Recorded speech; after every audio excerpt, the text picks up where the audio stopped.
Hi, today we're going to learn how to use VPN to stay secure and private online. Wow, this is a tough job. Just kidding. When you use NordVPN, all it takes is just a single click. See for yourself. Click, and you're browsing securely on public Wi-Fi. Click, your ISP can't see what you do online. Click, and you're in a different country. Well, virtually.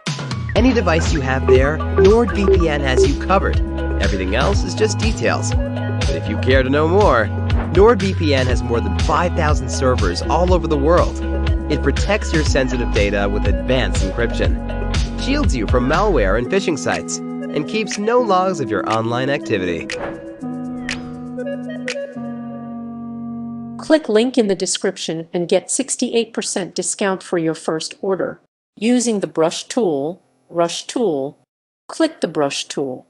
Create a new layer by clicking the Create a New Layer icon or by typing the shortcut Shift plus Control plus N. Go to the brush tool and select Wet Media Brushes Rough Ink.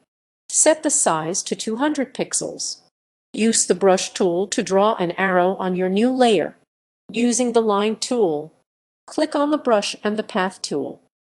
Add a new layer by clicking the Create a New Layer icon and then change the brush size to 20 pixels.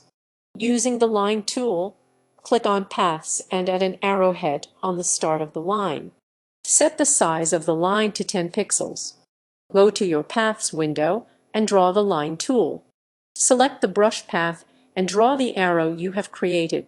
Using Shape Layers, click Tool on the command window that will appear and then click OK.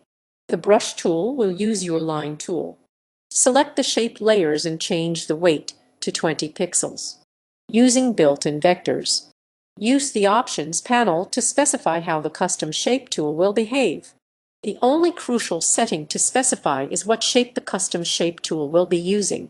To do so, find the square thumbnail preview of the shape at hand and click the small down arrow button on its right-hand edge. Review the Fly Out panel displaying available custom shapes for the custom shape tool to use. Note the gear icon to right of this panel. Click the gear to reveal more functions. Given the option to replace your current shapes, click OK. Append will add the set to what's already in the panel. We wouldn't choose to append all as it'd create redundant options. Resize this panel to see all of your choices at once by grabbing the panel's bottom right-hand corner's diagonal dots. This design almost always indicates the option to resize by click and dragging your mouse. Click to choose a custom shape arrow. You may elect to set more aspects of the custom shape tool with other controls on the Options panel. In this image, I have specified a fill color orange, a stroke color of blue, stroke equals outer border, a stroke width, and a dashed pattern for the stroke. You may skip this. More on custom shape tool settings below. Draw the custom shape. To do this, click on your canvas in the spot that you intend for the top left-hand corner of this shape to be and drag to refine the size of this shape.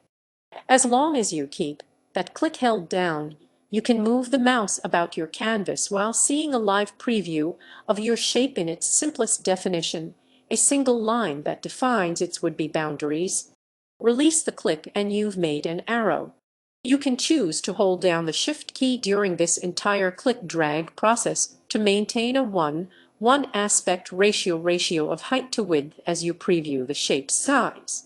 Most times you'll not want to stretch the shape, which makes Shift really helpful.